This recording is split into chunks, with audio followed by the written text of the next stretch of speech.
Minsan nagiging sarado ang ating isipan. Iniisip na tanging ang nasa ating bilog lamang ang maaring gumawa ng mabuti. Ngunit itinuturo ni Jesus na ang sinumang gumagawa para sa kanyang kaharian ay bahagi ng kanyang misyon.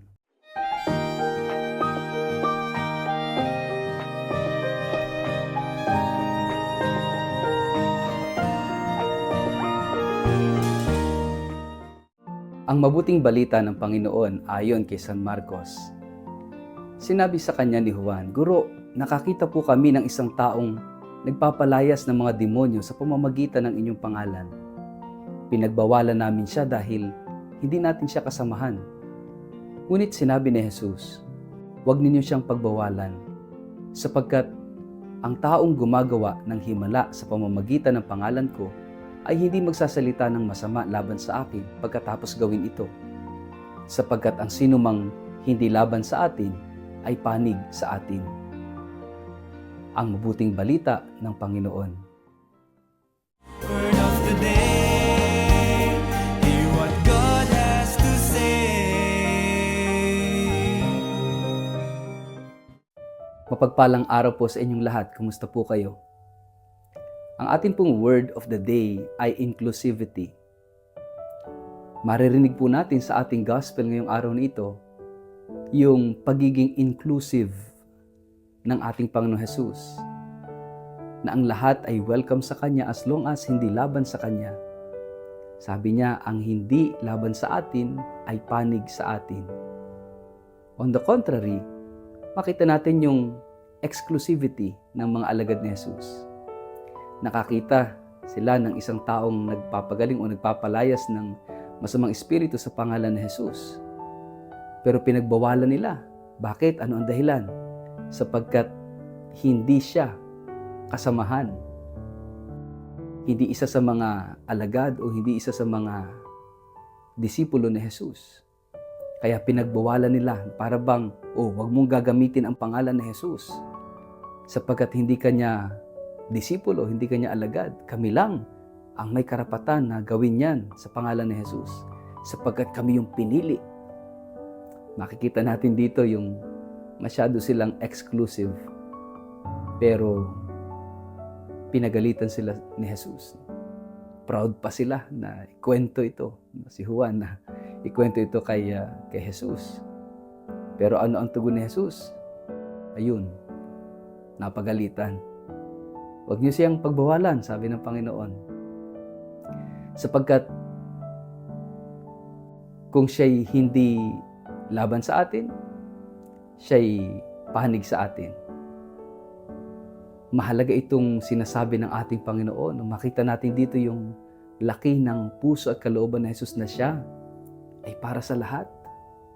Hindi lang para specifically doon sa 12 na apostles na kanyang pinili. Jesus is for all. Sa lahat ng mga gustong tumanggap sa Kanya, sa lahat ng mga magmamahal sa Kanya, sa lahat ng mga sasampalataya sa Kanya. Kaya nga mga kapatid, siguro ito ay isang mahalagang paalala sa atin, lalo na sa ating mga Katoliko. Mayroong punto ng pananampalataya natin na kung saan during the Middle Ages, meron tayong katuruan na sa labas ng simbahang Katolika ay walang kaligtasan. Outside the church, there is no salvation. Bagamat hanggang ngayon naman ay atin pa rin pinapaniwalaan yan. Pero yung outside the church na yon, ibig sabihin outside Christ. Because the church is the body of Christ. Ibig sabihin, outside Christ, there is no salvation. Pero hindi sinabing outside the Catholic Church, there is no salvation. Wala. Sapagkat naniniwala tayo na si Jesus ay para sa lahat. Maging sa mga hindi Katoliko. Actually, pwede rin din natin sabihin maging sa mga hindi Kristiyano. So what does it mean outside Christ? Christ is the Son of God, the incarnate Son of God, and God is love. Ibig sabihin, outside love, there is no salvation because God is love. And Jesus is the incarnate love, the incarnate Son of God. Kaya nga, yung pagmamahal na ipinapakita ni Jesus dito, outside love, there is no salvation. Pero as long as there is love and you are within that love, there is the greater possibility of salvation. Kapag may pagmamahal at namumuhay tayo sa pagmamahal, if we believe and if we live in love. But in the Catholic Church, of course, we believe that we have the fullness of salvation because of the fullness of revelation. Si Jesus mismo ang nagtatag ng simbahan, si Jesus mismo ang nagbigay ng mga sakramento, si Jesus mismo ang nagbigay sa atin ng daan ng kaligtasan at siya yun mismo, our relationship with Jesus. At tayo mga Katoliko, we have that fullness of relationship with Jesus. Unang-una sa banal na misa. We have this encounter with Jesus sa Word of God. And at the second part of the Mass, we have this encounter with Him in the Eucharist. So we have that fullness. Tayo lang ang may valid Eucharist. And we receive Jesus in the Eucharist. And the rest of the sacraments ay pakikipagtagpo natin kay Kristo. So we have this fullness of salvation because of Jesus, because of the Church, because of the sacraments. Kaya nga mga kapatid, huwag nating iisipin na bagamat nasa atin yung fullness of salvation, tayo lang yung maliligtas. No. Always remember that Jesus is for all. Jesus is for non-Catholics also. Jesus is for non-Christians also. At yung pagtanggap at paniniwala kay Jesus ay ang pamumuhay sa pagmamahal, pamumuhay sa pag-ibig. Yan yung binibigyang diin dito. Yung pag-ibig katulad ng pag-ibig ni Jesus. At ano ba yung pag-ibig ni Jesus? It's a self-giving love. Ito yung pag-aalay, pagbibigay ng sarili ng ubos, buhos, lubos at taos. Kapag ang isang hindi Kristiyano ay katulad ni Kristong magmahal, siya ba'y pagkakaitan ng kaligtasan dahil siya hindi Kristiyano? Of course not.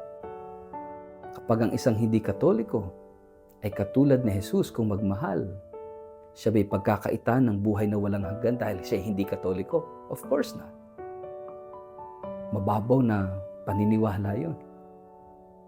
Pero dahil sa pagmamahal ni Kristo, at yung pagmamahal din natin katulad ni Kristo, yon ang magbibigay sa atin ng buhay na walang hanggan. Which means, tayong mga Katoliko, if we have encountered Jesus in the sacraments, especially sa banal na misa, sa Eucharistia, then, ibig sabihin, tayo dapat ay mga exemplars. No? Ibig sabihin, mas mapagmahal tayo. Tayong mga Katoliko, tayong mga Kristiyano, kasi it is unthinkable for a Catholic and for a Christian na sasabihin siya ay tunay at totoong Kristiyano, totoong Katoliko, pero hindi naman nagmamahal. Isang malaking kasinungalingan yan. Dahil ang pagmamahal ay hindi maiaali sa pagiging Katoliko at Kristiyano. Ito yung ating pagkakakilanlan. Itong pagmamahal katulad ng pag-ibig ni Jesus. At ito mismo yung kanyang utos, magmahalan kayo.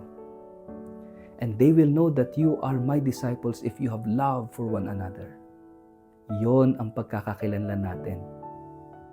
Kaya nga mga kapatid, sa araw na ito, hilingin natin sa Diyos na maunawaan natin ang tunay na diwa, ang tunay na kahulugan ng pagiging alagad ni Jesus, ng pagiging tagasunod ni Jesus. Si Jesus, inclusive. Everyone, everybody is welcome sa Kanya. Kung tayo hindi laban sa Kanya, tayo ay panig sa Kanya. Sa ngalan ng Ama at ng Anak at ng Espiritu Santo. Amen. Ama naming Diyos, turuan at tulungan mo kami magmahal araw-araw.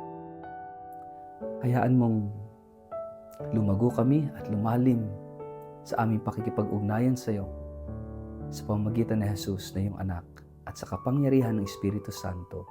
Amen. Pagpalain po kayo at ingatan ng makapangyarihang Diyos, Ama at Anak at Espiritu Santo. Amen.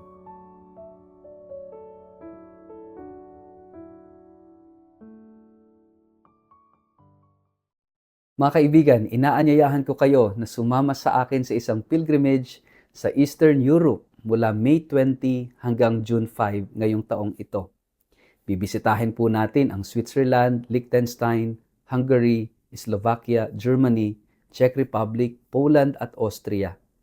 Lalakbayin natin ang mga yapak ng mga santo, mananalangin sa mga kahangahangang simbahan, at palalalimin ang ating pananampalataya ng sama-sama.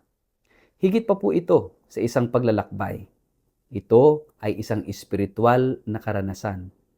Kaya sana, huwag nating palampasin ang pagkakataong ito. At para po sa mga karagdagang detalye ng pilgrimage na ito, at kung gusto nyo magpareserba, makipag-ugnayan po kayo kay Toby sa 0917-317-4536 o mag-email sa inquiry@tobiyahe.com. Magsama-sama po tayong maglakbay sa pananampalataya at maranasan ang presensya ng Diyos sa puso ng Europa, lalong-lalo na ngayong Hubileo ng Pag-asa. Magkita-kita po tayo.